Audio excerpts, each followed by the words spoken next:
Président, vendredi prochain, le 28, les ODDH appellent encore à une nouvelle marche. Est-ce que vous serez à leur côté? Mais et comment? Mais ils demandent la même chose que nous réclamons. La suite des réformes. Et il faut qu'on termine les réformes. Nous devons terminer les réformes. Vaille que vaille, nous devons les terminer. C'est une prescription. On dirait que c'est une prescription médicale. C'est un traitement. On n'arrête pas un traitement à mi-chemin. On va terminer ça. Ce n'est pas M. Faure Gnassingbé qui va décider de la suite, ni l'armée togolaise. Nous allons terminer ces réformes. Personne n'oriente quoi que ce soit vers une seule, une personne. M. Faure Gnassingbé n'avait qu'à respecter les lois en 2005 qu'aujourd'hui, il ne devait pas être dans cette situation. Oui, il aurait pu prendre le contrôle du parti de son père. On s'en fout éperdument. Monsieur a demandé à créer son RPT. Sa femme, ses enfants, ses petits-fils peuvent aller prendre le devant de RPT. Oui, s'il n'avait pas fait un coup d'État, eh bien, il ne devait pas être aujourd'hui dans cette situation. Vous comprenez?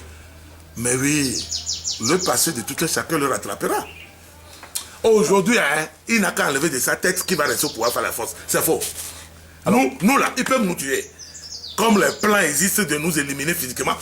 Mais en m'éliminant, il y aura automatiquement 5000 nouveaux Kabois. Alors, Président, Faure Gnassingbé reçoit aujourd'hui CAP 2015 avec à sa tête M. Jean-Pierre Fabre. Est-ce que vous avez une idée de ce qui se dira? Je voudrais vous dire d'abord que c'est avec beaucoup de peine et de tristesse que mes amis sont allés à ce rendez-vous. Parce que vous ne pouvez pas nous donner rendez-vous et la veille envoyer les soldats de nous frapper. Vous comprenez? Ça, parfois, le peuple a des difficultés pour comprendre cela. Les gens nous ont appelés pour nous dire de ne pas répondre à l'appel, à son invitation. Oui, puisque nous avons demandé à le rencontrer. Et il nous a répondu favorablement. Mais seulement, il a envoyé les soldats la veille pour nous frapper.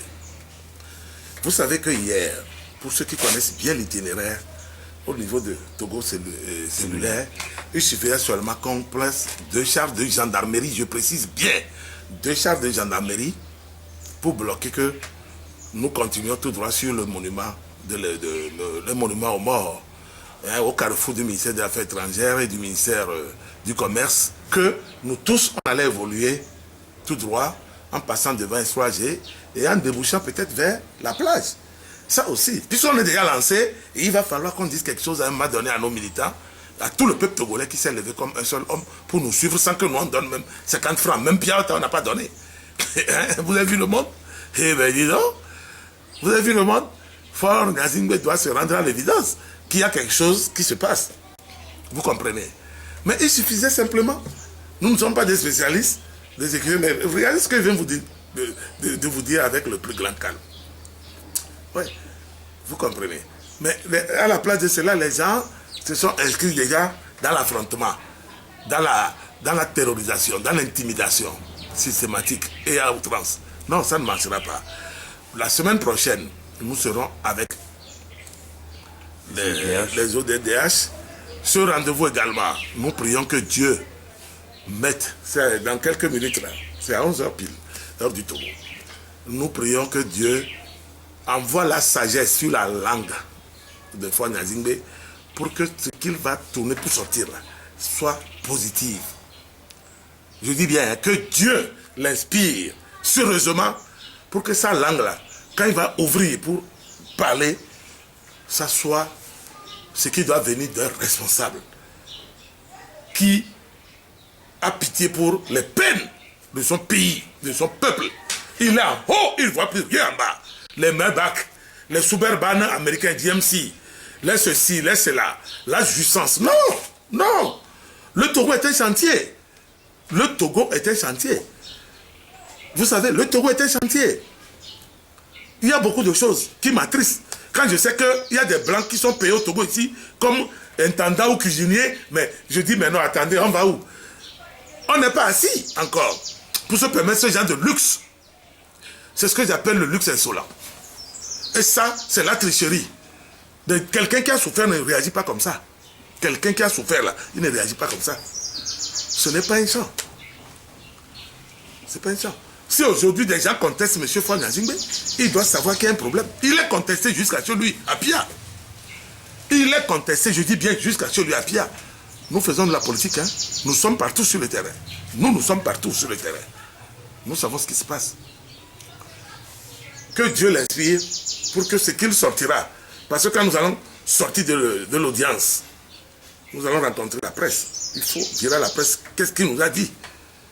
Ah oui. Est-ce que vous allez débrayer? Qu'est-ce qu'il a dit? Ça va se faire comment? C'est quoi la suite à donner aux événements? C'est en cela que je dis que qu'il soit hautement inspiré par la grâce divine ce matin pour sortir quelque chose qui va dans le sens de l'apaisement total et dans le sens de tourner la page sombre qu'il est en train de traîner. Alors qu'il s'est approprié de ces pages-là.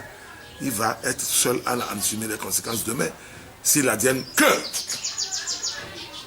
attention, Blaise est au Maroc, on va le prendre. On va le prendre. Il va aller à la CPI. Il va juger. Il va expier. C'est comme ça. Merci. Dans la vie, tout ce que vous faites vous rattrapera. Et